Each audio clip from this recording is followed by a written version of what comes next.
Hey, lovely leaders. Welcome back to the Not Your Dad's Leadership Podcast. I'm your host, Lindsey, your go to girly for leadership that doesn't just look good on paper, but actually feels good in your real life. Here, we trade outdated, boring leadership advice for the real skills that make people trust you, follow you, and pay you what you're worth, all while loving yourself along the way. So, welcome back to another episode. I know it's been a hot minute. I know I promised a new season. I had so many ideas and intentions for upcoming episodes, but then something really weird happened with my health, like out of nowhere, which I do want to share just because it'll serve as a PSA. But I'm so happy to be back, and we'll just call this season 2 launch 2.0. But okay, so for my health, just out of nowhere, one day I started getting so lightheaded all the time. I was having these heart palpitations, and my heart just felt like, when it feels like a stone in your chest, it just hurt like all the time. And let that go on for a couple of weeks. I was kind of interchanging like my caffeine and my workouts. Like I just was, I really thought it was like a caffeine issue. Um, so after a couple weeks of that, I started getting panic attacks like almost every day. And the first one happened in the middle of the night, like some firework or something went off outside of our building. And I feel like it just set my nervous system into overdrive. So I started having panic attacks like almost every day, which is not fun if you've ever had panic attacks. They like literally you feel like this is the end. Like you feel like you're you're going to die, to be quite frank. And and then once you have the panic attack, you have like this panic attack hangover because your body just went through something so traumatic, like your heart was just pumping so fast. And yeah. So, anyways, that was happening almost every single day for about another, I would say like a week and a half. And not every day, like every other day, maybe. Because if it was every day, I would have, taken care of it a little quicker. But like it was like every other day. But you just sit there and you're anxious because you're anticipating the next panic attack. And like I was trying not to be online. I was trying not to scroll. And I even got a panic attack one day when I was literally just sitting there reading a book. I was like, what is something I can do that is not stressful and won't start a chain reaction panic attack? And just sitting there reading the book, I started getting one. My hands start going numb and I just know it's coming. So finally, it was time to go to the doctor because I was like, this is crazy. So I got my blood drawn. Like everything was normal. Like I just thought maybe I was having like higher anxiety for some reason. And then I started really thinking about it. And I was like, well, I've taken out matcha. I've started drinking like half calf coffee. I was like, but you know what? I started taking a new supplement. And it was a collagen supplement. And when I really, really thought about it, I was like, wait, that is when everything started happening, was when I started taking this collagen supplement. So I started doing some online research, and there were a bunch of Reddit threads about even just a handful of women who were like, yeah, when I started taking collagen, my anxiety got so much worse. I started having anxiety attacks, panic attacks. And I was like, okay. And they're like, and the second I went off it, I was totally fine. So I just stopped taking it, and everything was back to normal within like 2 days, which was crazy. So that is my PSA. Unfortunately, I just didn't have the energy to do this podcast on top of like serving my clients. Like any extra energy I had just went to me and my well-being, serving my family's well-being, and serving my clients. So I'm so sorry. I was so excited to have a new season, but it just, that went on for maybe like over a month. And then I always planned on taking July off anyway. So now we're back.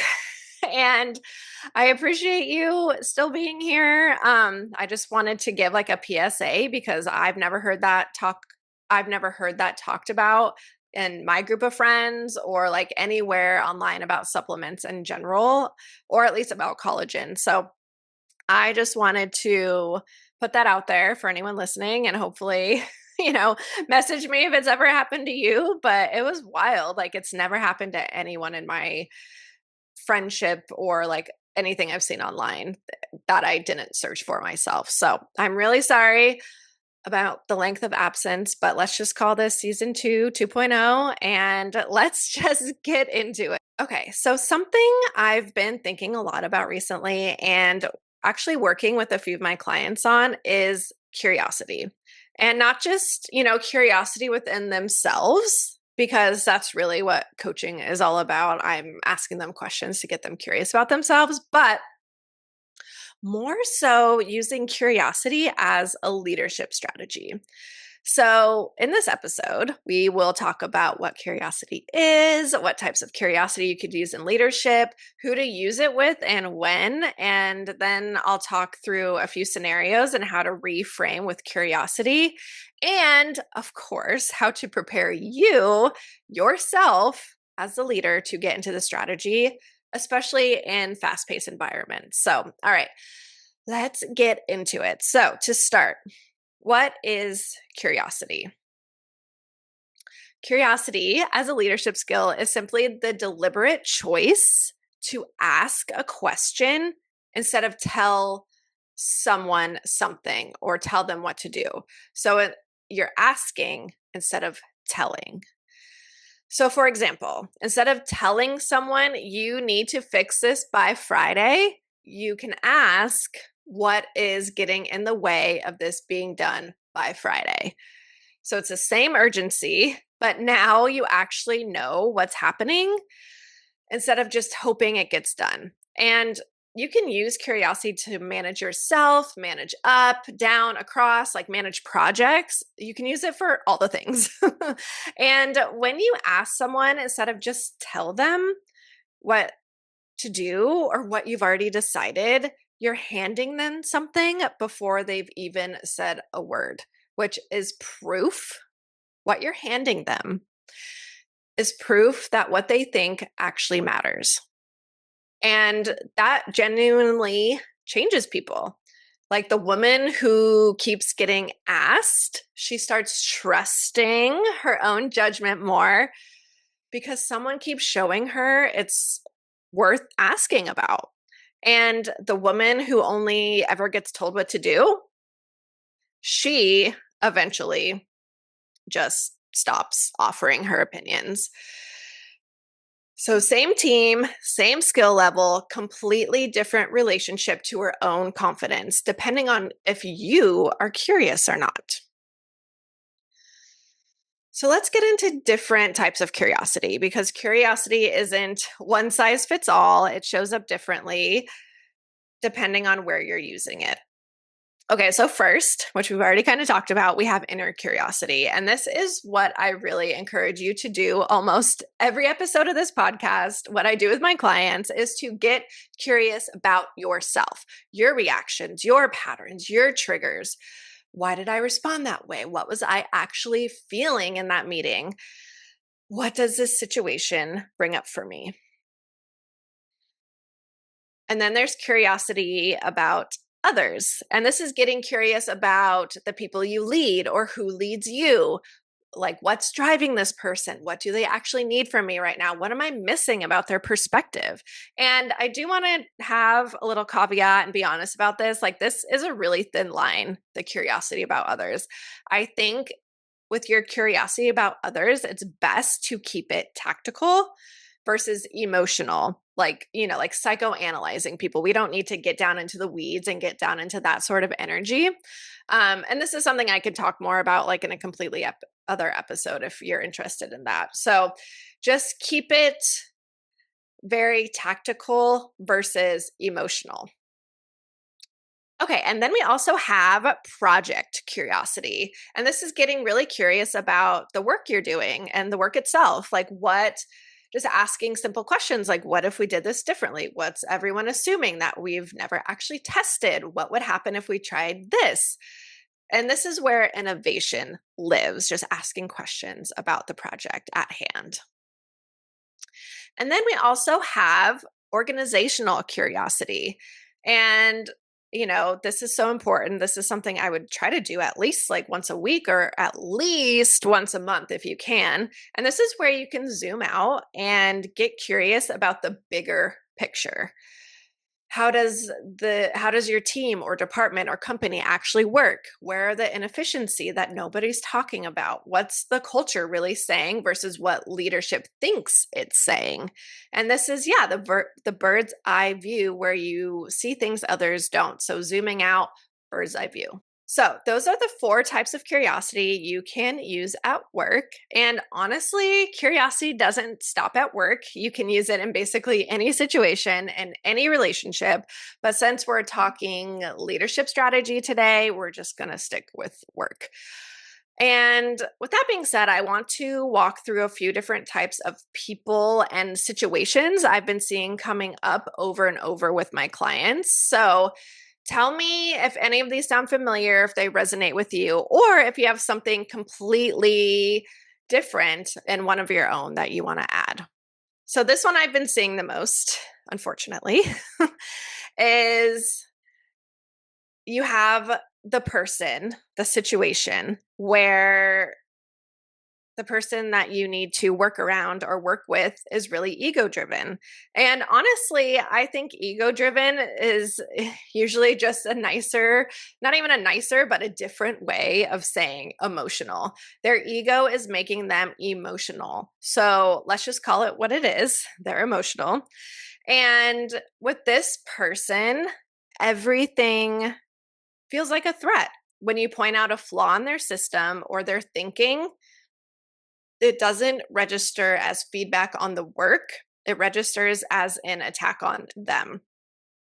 So any conversation with them turns emotional really quick, which makes it so much harder to be heard and to get anything done. And I've had multiple clients dealing with this, but one scenario I can think of is that I had a client who knew that her approach to this problem would work. But every time she brought it up to her boss, who's very much this ego-driven emotional type, her boss would shut her down before it even got to get like a fair shake. So instead of trying to convince him directly, the move was getting the boss to think through his own logic out loud and making him the decision maker. Asking something like, what would need to happen for you to feel good to move forward with this? Or give a few options and ask, between these options, which one feels best right now? Or even something like, you've probably already thought about this. What made you land on the current approach? Then there's the person who never actually tells you their reasoning behind their decisions. And you're just always guessing how they got there. And this one kind of splits depending on where you are in the org. Like maybe it's your director making calls that ripple down into your team and your systems, and you're left trying to reverse engineer the why behind that choice. Or it could be the opposite. Someone you manage lands on a conclusion that you have no idea how they got there. And with either direction, you're just trying to get at their actual line of thinking, not just the decision they landed on, with their line of thinking. And especially as if you want to move up or if you want to be seen more as a leader, seeing how other people make decisions and then also being able to explain how you make a decision is super important. So there's a way to ask, how they got there, especially if this happens to also be an ego-driven person from a second ago. And then there is when you are trying to get buy-in with either your boss, coworker, or those that you lead. And these kind of questions are very goal oriented. So asking questions about outcomes and goals and processes and impact. However, this is something that you want to frame these types of questions around your audience and what they care about. So if it's your direct boss, like what 3 things do they care about and how can you ask your questions around these 3 things? If it's your team member, how can you cater to the way that they work or how they approach that work and the way you ask your question, or what impact do they want to make, and you can ask your question around that. So those are the 3, the ego driven person, the person who never tells you their reasoning, and then you trying to get buy-in. So each of these situations is so different and nuanced, and I know we all work with so many different personalities. So let me know if there are any other people or situations at work outside of these 3 where you feel like curiosity could be used. Feel free to DM me or let me know in the comments. I'd love to hear from you. Okay.